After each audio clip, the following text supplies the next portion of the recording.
Welcome to the channel Easy Trick for the computer science student and as well as those students who learn something new in the computer science field. So that particular tutorial is related with the transport layer and its terminology, and already we covered the open system interconnection model and the TCP/IP model available under the playlist of the computer network into this channel.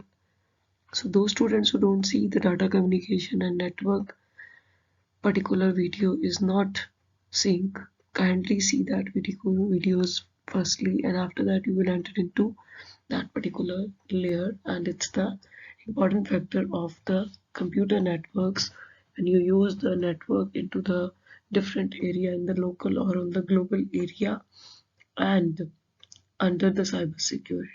Segment में data कैसे divide होता है, देखिए जब for example कि आपको वहां पे उन्होंने एक मेंशन किया हुआ है पार्ट कि आप इसमें 1000 वर्ड्स एंटर कर सकते हो एक पार्ट के अंदर, ठीक है। 1000 वर्ड्स का 1 बाय 1 पार्ट बनेगा, नेक्स्ट पार्ट में जो डाटा जाएगा वो नेक्स्ट पार्ट 1000 वर्ड्स का अलग बनेगा, लेकिन कंसेंट्रेशन किसके साथ है, 1 पार्ट के साथ, 1 by 1, 1 by 2, 1 by 3, 1 by 4 parts है अगर 1000 वर्ड्स के, तो पार्ट्स में सेगमेंट में डाटा हमेशा जाता है, क्योंकि जब हमारा डाटा इंटरनेट पे ट्रेवल करता है तो वो पैकेट्स फॉर्म में करता है, तो पैकेट्स हमेशा 1 बाय 1 होंगे। आपने हमेशा देखा होगा डाउनलोड करते टाइम आपके सामने एक प्रोग्रेस बार आती है जिसके ऊपर लिखा होता है percentage 1%, 2%, 3%। This is the recommendation power of the segmentation. So network layer से जब ये डाटा ट्रांसफर होगा ऑन द रिसीवर साइड, फिर ट्रांसपोर्ट लेयर से होते हुए, तो अब नेटवर्क बीच में चाहिए हमें। देखो आपने डाटा भेजना है किसी को, डाटा रेफर हो गया, अब आपका इंटरनेट चल रहा है, नेटवर्क चल रहा है, अगर तो आप ब्लूटूथ से सेंड कर रहे हो तो this is the local network. Network उसको भी बोलते हैं जो आप शेयर करते हो, और अगर ग्लोबल एरिया पे करना है तो हमें हेल्प है इंटरनेट की। अगर इंक्रिप्शन डिक्रिप्शन की आपकी टेक्निक यूज हो रही है तो डेफिनेटली आप क्रिप्टोग्राफी भी यूज कर सकते हो for the safe side of the cyber security, ताकि आपका जो डाटा है अगर वो कोई सिग्निफिकेंट डाटा है या कोई सिक्योरिटी वाला डाटा है जो किसी को नहीं दिखाना चाहते, तो आप उसको आप यूज कर सकते हो। अब लाइनक्स क्यों इतनी इंपॉर्टेंट चल रही है साइबर सिक्योरिटी के अंदर या यूनिक्स, बिकॉज ऑफ लाइनक्स के अंदर हमारे पास ऐसा इन्वायरमेंट होता है जिसमें हम इंक्रिप्शन डिक्रिप्शन टेक्निक्स यूज करके उस डाटा को इजीली आगे पोर्ट में एंटर करवा सकते हैं, जिसमें सीक्रेसी कभी भी हैकिंग पार्ट पे एंटरटेन नहीं होती। So on the receiver side जब डाटा पहुंचता है तो ट्रांसपोर्ट लेयर रिसीव करती है सबसे पहले, और फिर नेटवर्क लेयर के पास जैसे आपका इंटरनेट है या आपका ग्लोबल पार्ट है उसमें एंटर करेगी, और सेगमेंट्स आपको मिलने शुरू हो जाएंगे और आपकी एप्लीकेशन लेयर तक पहुंच जाएंगे। सो हमने देखा कि मेजर वर्किंग है बीच में सेंडर और रिसीविंग साइड के बीच में, जो एंटरटेन करती है लेयर वो है हमारी ट्रांसपोर्ट लेयर जिसका काम है। अब रिस्पॉन्सिबिलिटीज की बात करते हैं। रिस्पॉन्सिबिलिटीज के अंदर इसके पास काफी सारी रिस्पॉन्सिबिलिटीज हैं, जैसे process to process delivery, end to end connection between the host, multiplexing, demultiplexing, congestion control, data integrity को कंट्रोल करना, एरर को कंट्रोल करना, फ्लो अच्छा देना।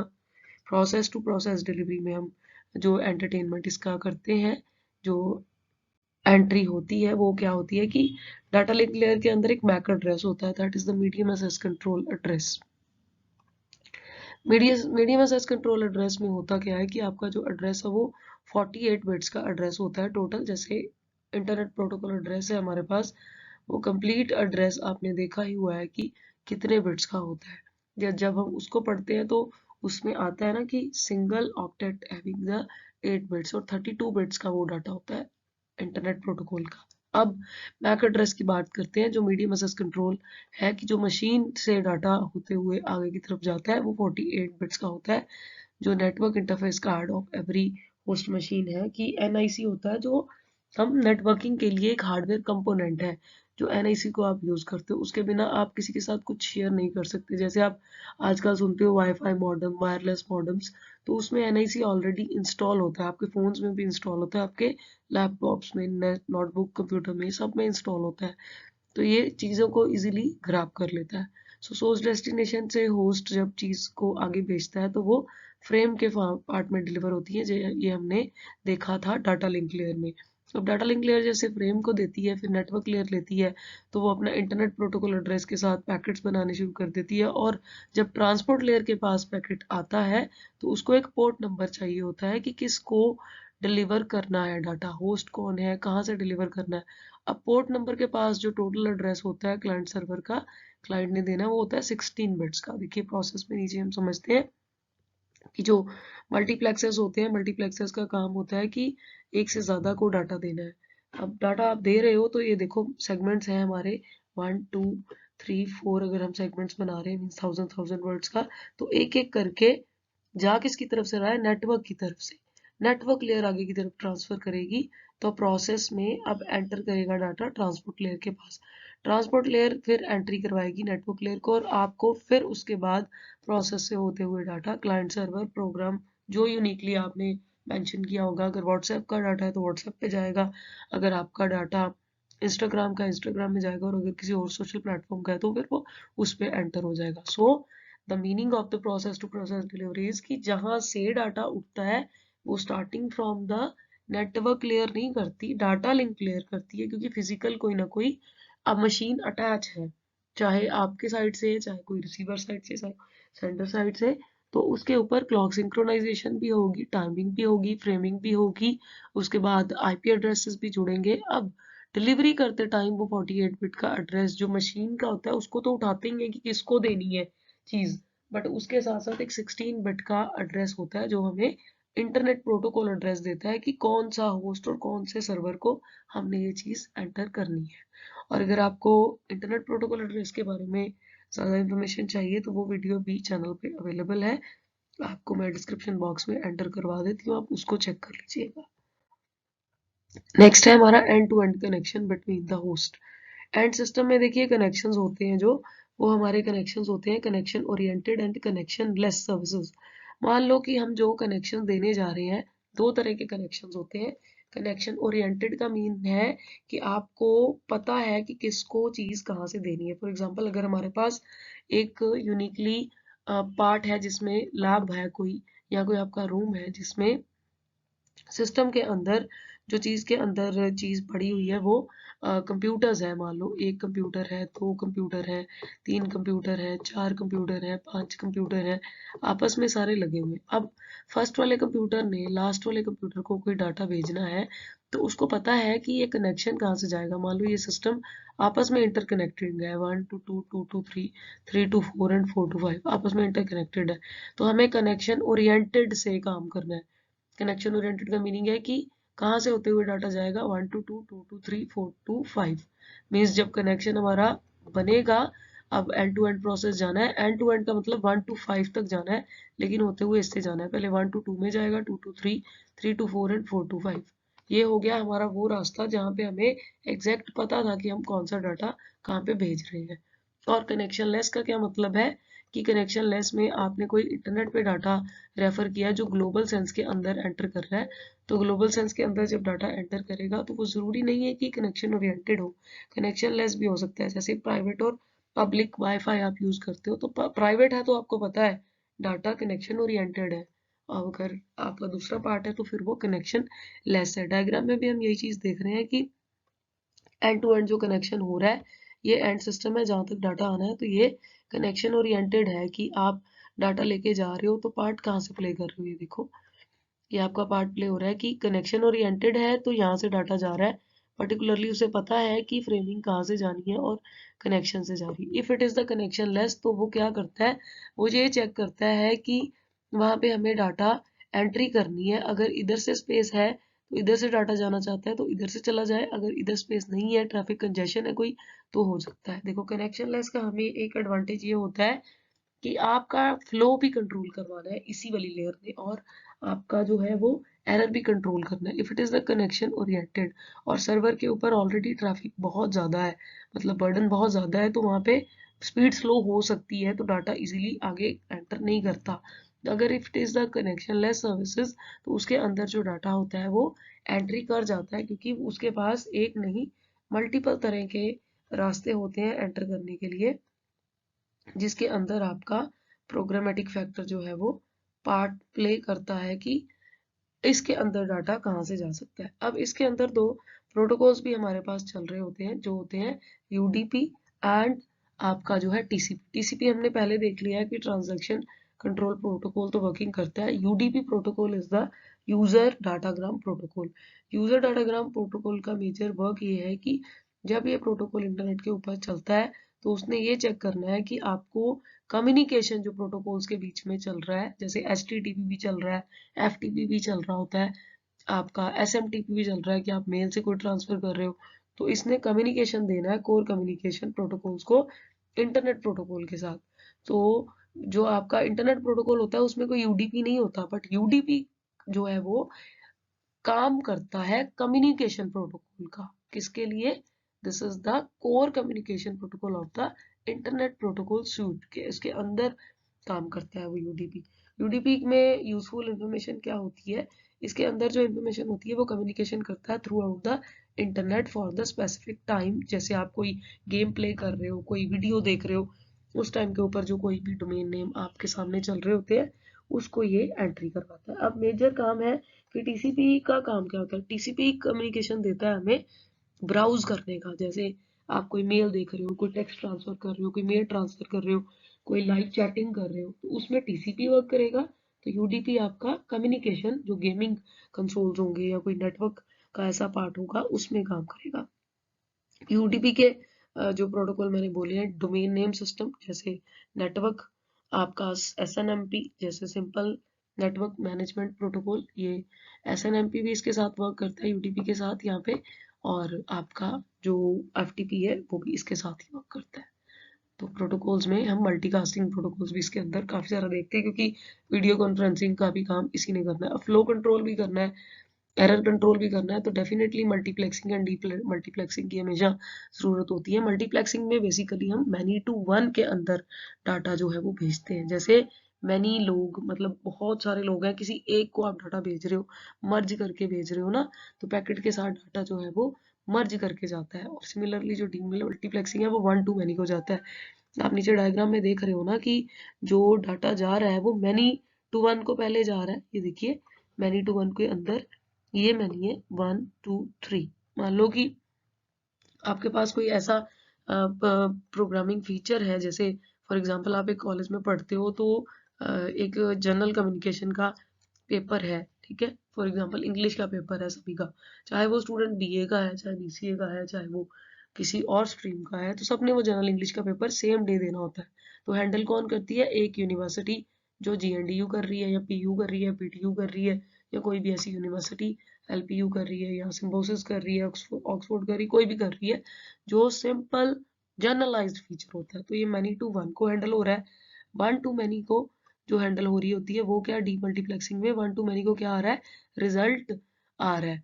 रिजल्ट में एक ही जो है वो मैनी को दे रही है। जब आप पेपर पास कर गए हो तो फिर वापस उसने देना है, तो सबका रिजल्ट सेम टाइम पे भी आता है। बीए का आ रहा है अगर, तो जनरल इंग्लिश के जितने बच्चे हैं सबको सेम टाइम के ऊपर मिल रहा है। जैसे बीए के अंदर ज्यादातर स्टूडेंट्स के सब्जेक्ट्स डिफरेंट डिफरेंट होते हैं, तो उनका result at a time same time पे आएगा। ये नहीं होगा कि कुछ सब्जेक्ट का पहले आ जाएगा, कुछ का बाद। हाँ, स्ट्रीम वाइज डिफरेंट हो सकता है, लेकिन वहां पे भी वन टू मैनी ही चलना है। ऐसे ही सेम हमारा ट्रांसपोर्ट लेयर भी करती है कि अगर मैनी टू वन को सेम चीज देनी है, मान लो कोई ऐसा फॉर्म है जो सारे लोग उस टाइम, कोई जॉब का फॉर्म है जो बहुत सारे लोग उस दिन डाउनलोड कर रहे हैं, तो एक डाटा एंट्रेंस से आप मैनी वाला काम कर रहे हो, और जब आप दे रहे हो उसको वापस फॉर्म फिल करके, तो वन टू मैनी है कि बहुत सारे लोग उनको वापस भी दे रहे हैं। इसलिए हमारी मल्टीप्लेक्सिंग और डीमल्टीप्लेक्सिंग का काम यहाँ पे चलता है। इन टेक्निकल फॉर्म में अगर मैं बताऊं कि मल्टीप्लेक्सिंग और डीमल्टीप्लेक्सिंग हम यूज कहाँ करते हैं, तो उसके बारे में आपको इंफॉर्मेशन होनी चाहिए, ताकि अगर कोई आपके सामने कोई ऐसा पार्ट प्ले हो रहा है जो टेक्निकली है, तो उसका काम हमारा डिफरेंट होता है। मल्टीप्लेक्सिंग में देखिए कंबाइन होते हैं जब सिग्नल्स, बेसिकली ये काम है हमारा नेटवर्क का। कंबाइन करते हैं multiple signals into a single signal transmission के टाइम के ऊपर। जब कोई मीडियम शेयर हो रहा है, आपका कोई प्रोसेस शेयर कर रहे हो जिसको आप, तो उस टाइम के ऊपर ये वर्क कर रहा होता है। जो डीमल्टीप्लेक्सिंग होती है वो क्या करती है कि सेपरेट करती है। जो कंबाइन हुए सिग्नल्स मल्टीप्लेक्सिंग ने कंबाइन किए थे ना, उसको वो सेपरेट करती है, क्योंकि रिसीविंग हर एक की अपनी अपनी होती है। और जो कंसोलिडेट होता है मल्टीपल सिग्नल्स, वो सिंगल कंपोजिट सिग्नल के ऊपर होता है, जैसे हमने देखा ना मैनी टू वन के ऊपर, इसलिए उसका नाम है मल्टीप्लेक्सिंग। डी का मतलब जो उसने कंबाइन किया उसको एंटरटेनमेंट नहीं करना, उसको डीमग्स करना है। डीमग्स मीन्स कि आपने सेपरेट करना है। और अगर टेक्निकल पार्ट की बात करें तो मल्टीप्लेक्सिंग कॉम्बिनेशनल एक सर्किट है जो एक्सेप्ट करता है multiple inputs of a data but provide करता है ऑन अ सिंगल आउटपुट। ठीक है, जैसे पैरेलल कम्युनिकेशन होता है। और डीमल्टीप्लेक्सिंग जो है ये कॉम्बिनेशनल सर्किट है ये भी, बट ये क्या करता है कि सिंगल इनपुट लेता है और मल्टीपल आउटपुट देता है, तो इसको हम क्या बोलते हैं, parallel to serial conversion. Demultiplexing is called the parallel to serial conversion, and the multiplex is the parallel to serial conversion under the which feature multiple inputs and single data. But parallel to serial conversion in the demultiplex is single input and the multiple outputs. इससे क्या होता है कि efficiency बढ़ती है। देखो communication system की, जब एक ही चीज सारे यूज कर रहे हैं तो सिंगल टाइम आप यूज करोगे तो सबको भेजोगे तो एफिशिएंसी बढ़ती जाती है। Vast amount of memory computer में ज्यादा हमें जरूरत नहीं पड़ता, ऑडियो सिग्नल्स ज्यादा नहीं देने पड़ते, एक ही बार बात कहो तो ग्रुप में एक ही मैसेज में चली जाती है इजीली। तो ये काम हमारा हेल्प करता है एंड टू एंड प्रोसेस में भी, फ्लो में भी, और आपका होस्ट टू होस्ट कॉन्फ़िगरेशन में भी। अब बात करते हैं कंजेशन कंट्रोल की। अभी मैंने बात की कि जब आप डाटा शेयर करते हो किसी के साथ तो कई बार होता है ना कि आपके सामने जो डाटा है वो मल्टीपल फिगर्स का डाटा आ जाता है। तो इसमें दो तरह के कंजेशन कंट्रोल में हम एल्गोरिथम्स पढ़ते हैं। एक होता है आपका लीकी बकेट, एक होता है टोकन बकेट। ठीक है, लीकी बकेट नाम कैसे पड़ा है पहले इसकी बात करते हैं। देखिए मैनुअल से ही उठाया गया है, एक डायग्राम आपको नीचे दिख रही है। इसमें क्या है कि अब बकेट है जिसमें कोई पानी भरा हुआ है। ठीक है, वाटर अगर भरा हुआ है तो उसमें एक छोटा सा होल है अगर बकेट में, तो पानी कैसे जाएगा, धीरे धीरे से एक एक ड्रॉप करके जाएगा। उसको क्या बोलते हैं, लीकी बकेट। ठीक है, लीक कर रही है, कंटिन्यूसली लीक कर रही है।